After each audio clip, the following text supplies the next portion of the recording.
మహోన్నత దేశభక్తుడు సుభాష్ చంద్రబోస్ అప్పట్లో చాలా కఠినంగా భావింపబడే ఐసిఎస్ పరీక్షల్లో సుభాష్ బాబు మంచి శ్రేణిలో ఉత్తీర్ణుడయ్యాడు. కానీ అతడు ఐసిఎస్ పదవిని తిరస్కరించాడు. దీనితో వారి నాన్నగారు దుఃఖితుడవడమే కాక అనారోగ్యం బారిన పడ్డారు. నాన్నగారి విపరీత పరిస్థితి చూసి వారి అన్నయ్య శరత్చంద్ర సుభాష్కు ఉత్తరం రాశాడు. అందులో నాన్నగారు నీ నిర్ణయం పట్ల కోపంతో ఉన్నారు. ఆ విషయంలో నీవు ఈ నిర్ణయం ఎలా తీసుకున్నావు? నాన్నతో సలహా ఎందుకు తీసుకోలేదు అని వ్రాశారు.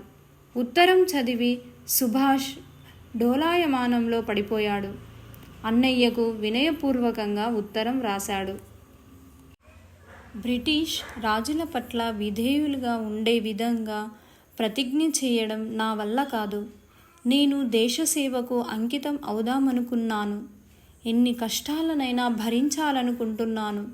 అంతేకాదు ఒంటరితనం, దారిద్ర్యం మరియు అమ్మానాన్నల దుఃఖాన్ని కూడా సహించడానికి నేను సిద్ధంగా ఉన్నాను. సుభాష్ యొక్క జవాబు చూసి అన్నయ్య మరొక ఉత్తరం రాశారు. నాన్నగారు రాత్రింబవళ్ళు నిద్రపోవడం లేదు. వారు చాలా విచారంగా ఉన్నారు. భారత్ రాగానే నిన్ను అరెస్టు చేస్తారు. ప్రభుత్వం స్వతంత్రంగా ఉండనివ్వదు. నీ పనులన్నింటికీ ఆటంకం కలిగిస్తుంది. ఈ ఉత్తరాన్ని సుభాష్ యొక్క మిత్రుడు దిలీప్ రాయ్ కూడా చదువుతాడు.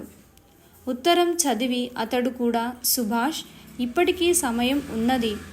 కావాలనుకుంటే నీ రాజీనామాను వెనక్కి తీసుకోవచ్చు అని అంటాడు. అది విన్న సుభాష్ ముఖం కోపంతో ఎర్రబడిపోయింది. నీవు ఈ విధంగా ఎలా ఆలోచించగలుగుతావు అన్నాడు. సుభాష్ యొక్క కోపాన్ని చూసి దిలీప్ రాయ్ మెల్లగా తండ్రి గారి అనారోగ్యాన్ని చూసి ఇలా అంటున్నాను అన్నాడు. మిత్రుని మాటల్ని అడ్డుకుంటూ సుభాష్, నేను ఎరుగుదును, కానీ మన కుటుంబంపై ఆధారపడి మన ఆదర్శాలను నిర్ధారించుకోవడం సరియైనదేనా అన్నాడు. ఈ మాటలు విన్న దిలీప్ రాయ్ నోట మాట రాలేదు. జోహార్ సుభాష్ చంద్ర